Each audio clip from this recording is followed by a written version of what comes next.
नमस्कार। जेके की आवाज़ चैनल प्रस्तुत करता है विकलांग सत्यनारायण शाह की प्रस्तुति। विकलांग सत्यनारायण शाह का हुआ कार्यक्रम के माध्यम से भव्य स्वागत। रुन्नीसैदपुर प्रखंड अंतर्गत बहिलवाड़ा उर्फ गाढ़ा पंचायत के न्यूटन स्टडी पॉइंट धनुषी के परिसर में पूर्व निर्धारित कार्यक्रम के तहत सामाजिक कार्यकर्ता फेकन मंडल के आह्वान पर अगस्त क्रांति के शुभ अवसर पर एक कार्यक्रम का आयोजन किया गया। कार्यक्रम की अध्यक्षता एंटी करप्शन अभियान के नेतृत्वकर्ता सह युवा समाज सेवी जलेश्वर कुमार यादव ने किया। जलेश्वर कुमार यादव ने कहा कि पढ़ाई हम मानव को ज्ञानवान बनने के लिए करना चाहिए, नौकरी के लिए नहीं। अगर आपके अंदर ज्ञान है तो दुनिया के किसी भी फील्ड में सफलता आपकी कदमों चूमेगी। श्री यादव ने यह भी कहा कि कार्यक्रम का मुख्य उद्देश्य गांव को ही नहीं जिला को सशक्त करने की है। इस गांव में एक वैसे निर्धन व्यक्ति हैं जो वर्तमान समय में श्री राधा कृष्ण गोयनका महाविद्यालय सीतामढ़ी के पीजी के छात्र हैं, जिनके द्वारा न्यूटन स्टडी पॉइंट धनुषी ग्राम में खोलकर कक्षा प्रथम से लेकर 12वीं तक की पढ़ाई कराई जाती है। न्यूटन स्टडी पॉइंट के निदेशक सत्यनारायण शाह हैं। सत्यनारायण शाह पैर से विकलांग हैं। श्री शाह का संदेश है कि आदमी को तन मन एवं धन के साथ समय लगा करके पढ़ाई करना चाहिए। कार्यक्रम में मुख्य अतिथि के तौर पर उपस्थित स्थानीय जिला पार्षद सदस्य मुनीता देवी एवं सामाजिक कार्यकर्ता शिवचंद्र पंडित ने अपने निजी कोष से ट्यूटर सत्यनारायण शाह को शॉल ओढ़ाकर एवं आर्थिक मदद के तौर पर 1001 रुपये देकर सम्मानित किया है। श्री पंडित ने कहा है कि हम सभी को इस विकलांग आदमी से शिक्षा लेने की सख्त ज़रूरत है। यह विकलांग आदमी हमारे समाज का धरोहर बनकर हमारे समाज के बच्चों का तकदीर लिख रहे हैं। वहीं उपस्थित बच्चों के साथ जन सैलाब से श्री पंडित ने कहा है कि हमारा यह कार्यक्रम राजनीति चमकाने का नहीं है, कार्यक्रम के माध्यम से इस समाज को सशक्त करने का है। हम इस तरह से निर्धन व्यक्तियों को अपने निजी कोष से मदद कर रहे हैं और भविष्य में करते रहेंगे।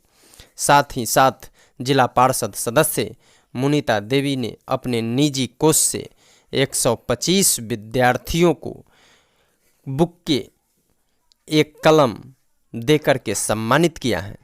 न्यूटन स्टडी पॉइंट के निदेशक सत्यनारायण शाह एक गरीब मजदूर किशोरी शाह के 5वां पुत्र हैं।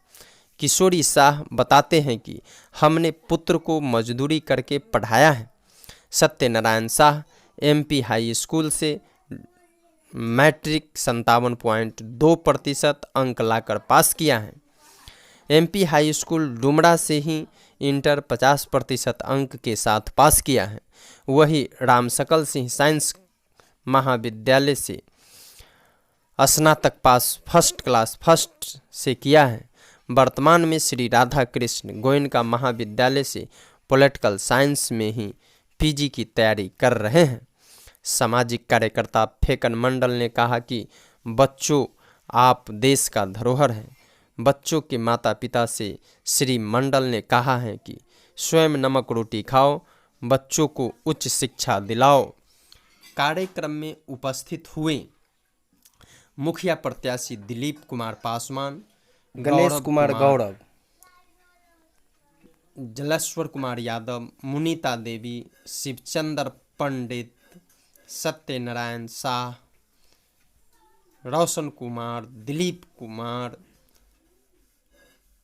के अलावा सैकड़ों बच्चे उपस्थित हुए और गांव के गणमान्य लोग भी इस कार्यक्रम में शामिल होकर कार्यक्रम को सफल बनाया है। अब मोटिवेशनल बातों से अवगत करा रहे हैं स्थानीय जिला पार्षद मुनीता देवी के पति शिवचंद्र पंडित। उपस्थित बच्चों सहित अभिभावकों को अवगत कराते अपने मुखारबिंद से। क्या कहते हैं जिला पार्षद प्रतिनिधि शिवचंद्र पंडित, अपने मुखारबिंद से गंभीरता पूर्वक हम सभी को सुनना है। जज्बात देखते हैं, उससे हमें बड़ी खुशी होती है और ऐसे लोगों को मैं चाहता हूं आपके माध्यम से पुरस्कृत किया जाता तो अच्छा रहता। हालांकि मैं हमेशा से सामाजिक गतिविधि में रहा हूं। आज भली आप लोगों के आशीर्वाद से, कृपा से आप लोगों के बीच में मेरी पत्नी मुनीता देवी जी जनप्रतिनिधि के रूप में आपके सामने मौजूद हैं। इससे पहले भी मैं सामाजिक गतिविधि में हमेशा लगा रहा हूं। आज मैं अपना पूरा जीवन इसी सेक्टर में बिता दिया। आज मेरे द्वारा पढ़ाए गए जो बच्चे हैं और डॉक्टर भी हैं और इंजीनियर भी हैं, जब उस सब को देखते हैं तो हौसला इतना बुलंद हो जाता है जो अवर्णनातीत है। हौसला जब आपके पास होगी तो आपके लिए कोई भी कार्य आसान हो जाएगा। जब आप मेहनत करेंगे तो कोई भी जो दुख होता है, कष्ट होता है, उसमें धीरे धीरे कमी आने लगती है।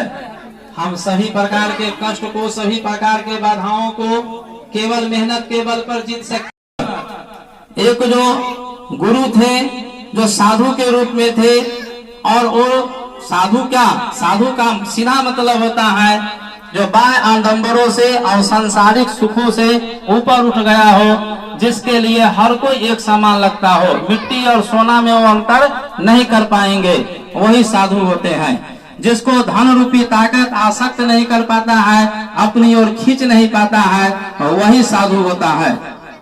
तो एक गुरु जी अपने शिष्य को बोले, जाओ तुम भिक्षा लेकर के आओ, और भिक्षा इतना ही लेना जितनी आज जरूरत हो। आज उतनी ही जरूरत है जो आज बना करके खा लेना है, बाकी फिर कल के लिए सोच लेना है, इससे ज्यादा नहीं लेना। वो शिष्य जो है उस तांत्रिक के पास पहुंचता है। वहां जब तांत्रिक देखता है तो अपने गुरु के बारे में बताता है।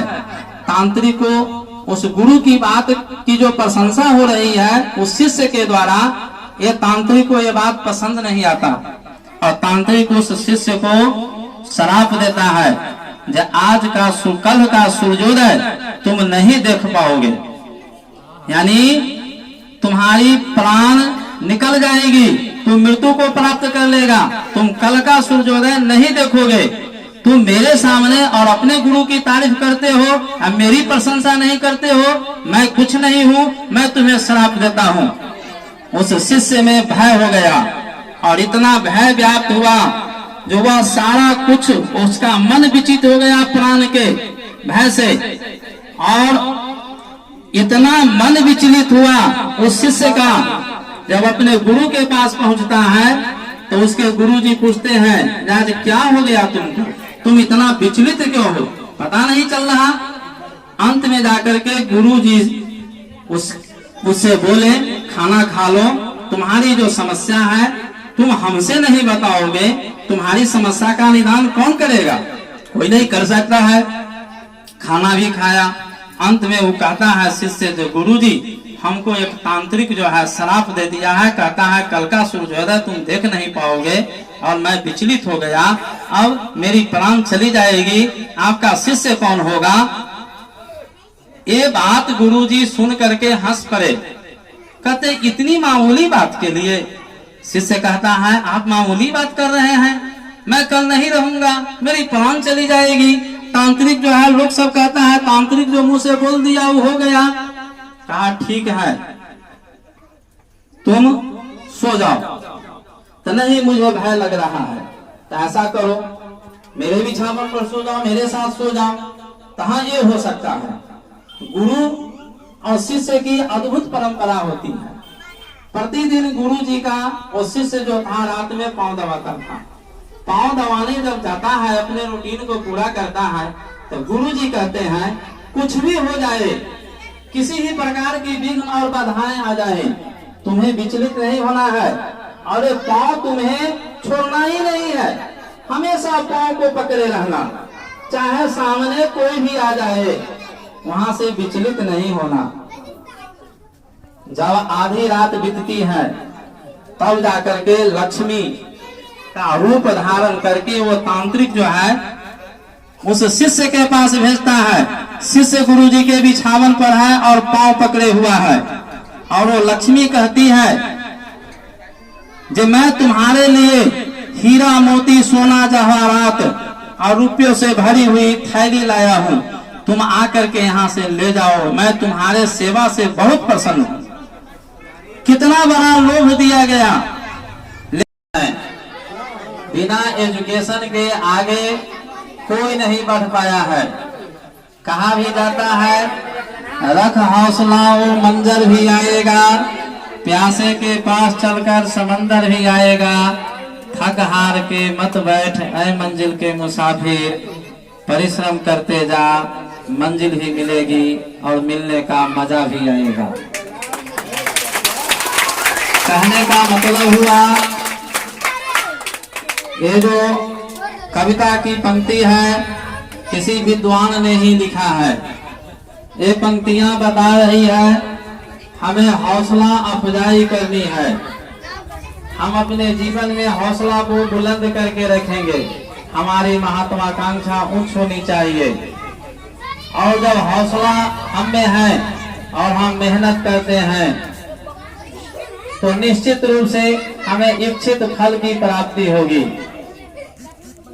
आज बड़ी खुशी का पल है जो फेकन मंडल जी के माध्यम से सत्यनारायण जी के बारे में मुझे जानकारी मिली, और इनका ऐसे ही बातचीत के क्रम में प्रसंग आया।